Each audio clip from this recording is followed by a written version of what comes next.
today is the last of a two-day African Union-European Union summit, which is dealing with a host of complicated issues ranging from disputes over coronavirus vaccine supplies to curbing illegal migration and a wave of military coups. It is also taking place in an environment where EU leaders are aiming to strengthen ties with the continent as China and Russian influence on Africa or in Africa expands. Let's speak more on this. We're joined by Isabel Bosman, researcher at the African Governance and Diplomacy Program at the South African Institute of International Affairs. Thank you very much, Isabel, for your patience with us. So this is the 6th summit that is being held between the continent and these EU leaders. What is the relevance for it for you and I as everyday Africans? And I guess I ask off of the back of the fact that coronavirus has exposed, if you will, power dynamics between the haves and the have-nots when President Cyril Ramaphosa had to detour from going up north and went to West Africa. Thank you so much, Dudu, for your kind introduction. Yeah, I think the issue of the relevance to everyday Africans, I think, is a very important question. This particular summit, I think, is a crucial one and is going to give us a very clear indication, I think, of the kind of future, the shape that future relations between these two continents will take.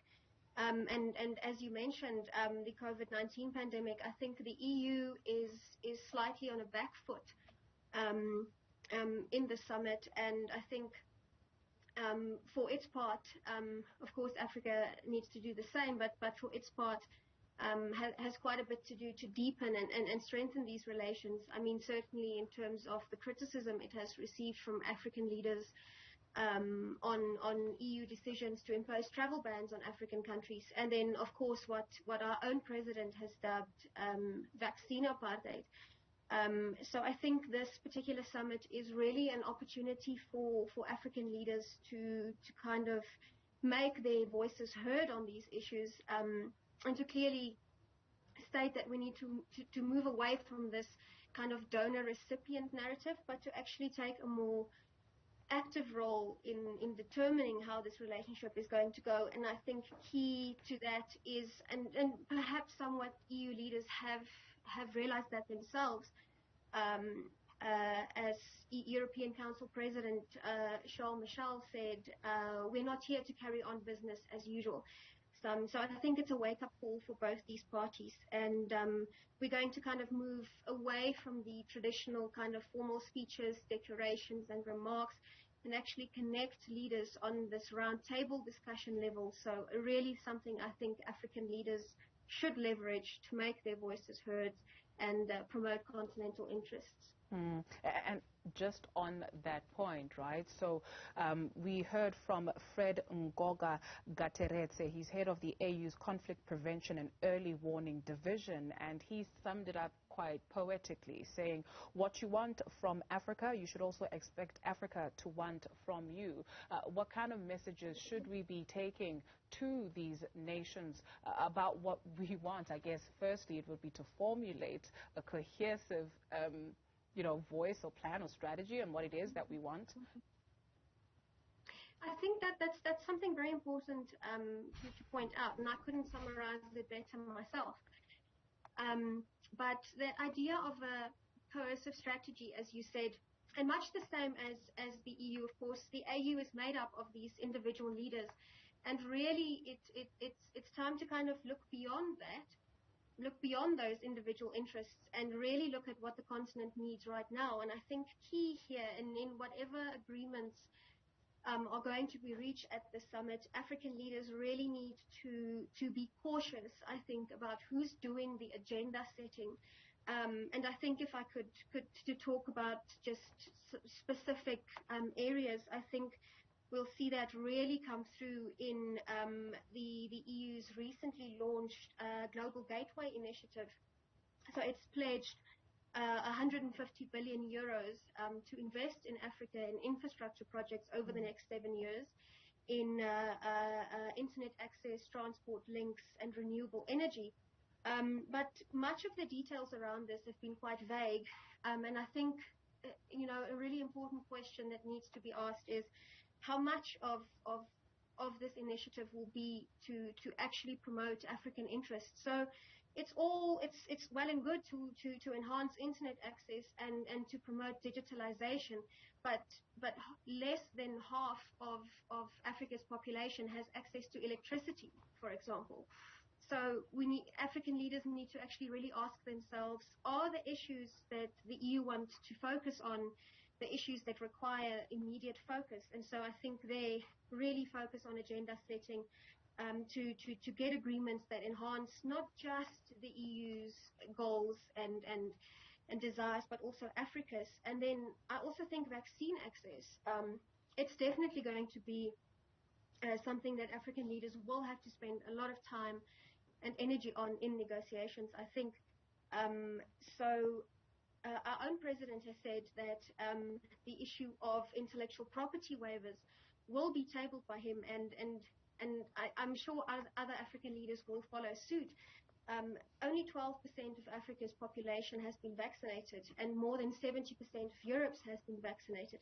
So we have this pledge of 1 billion euros from the EU to actually increase the capacity on the African continent to manufacture its own vaccines.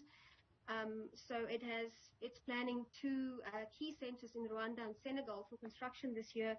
But I think that if African leaders can't kind of push the waivers of intellectual property restrictions through the agenda, they need to set its sights on the EU's proposed alternative, which is technology transfers, whereby companies, vaccine manufacturing companies, can enter into voluntary agreements with countries to allow them to manufacture vaccines. So I think that could possibly become a very important focus point.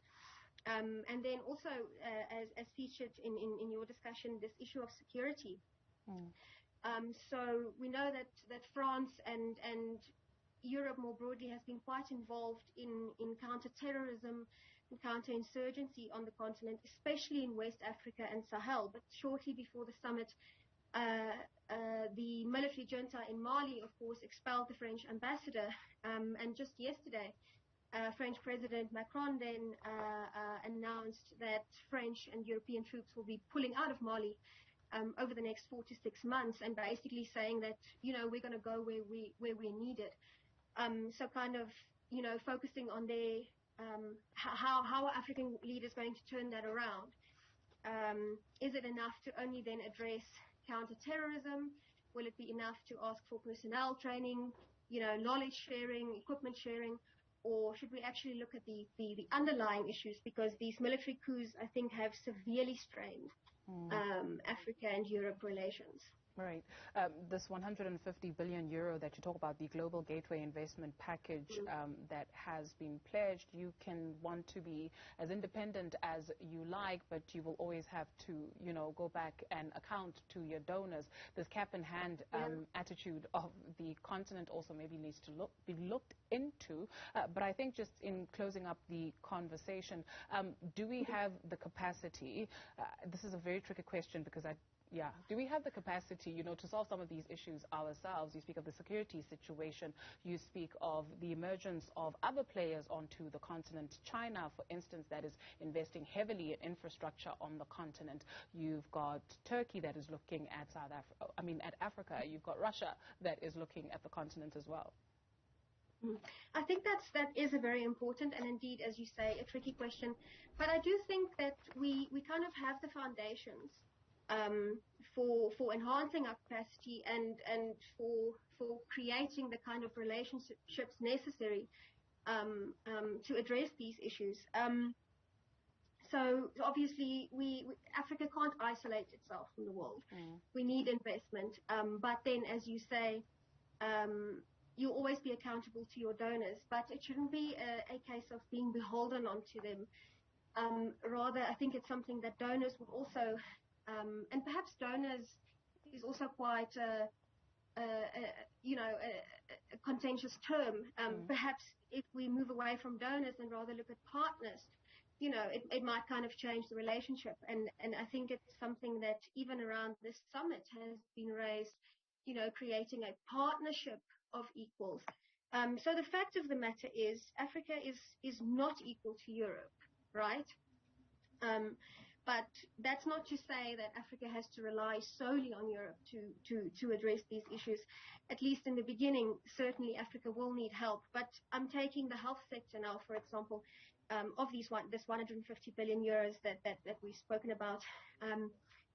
As much as the issue of intellectual property rights are inhibiting our Isabel immediate... Bosman, time is an enemy, unfortunately. Would love to have this conversation all day long, but unfortunately that's all we can afford in terms of time. Researcher in the African Governance and Diplomacy Program at the South African Institute of International Affairs.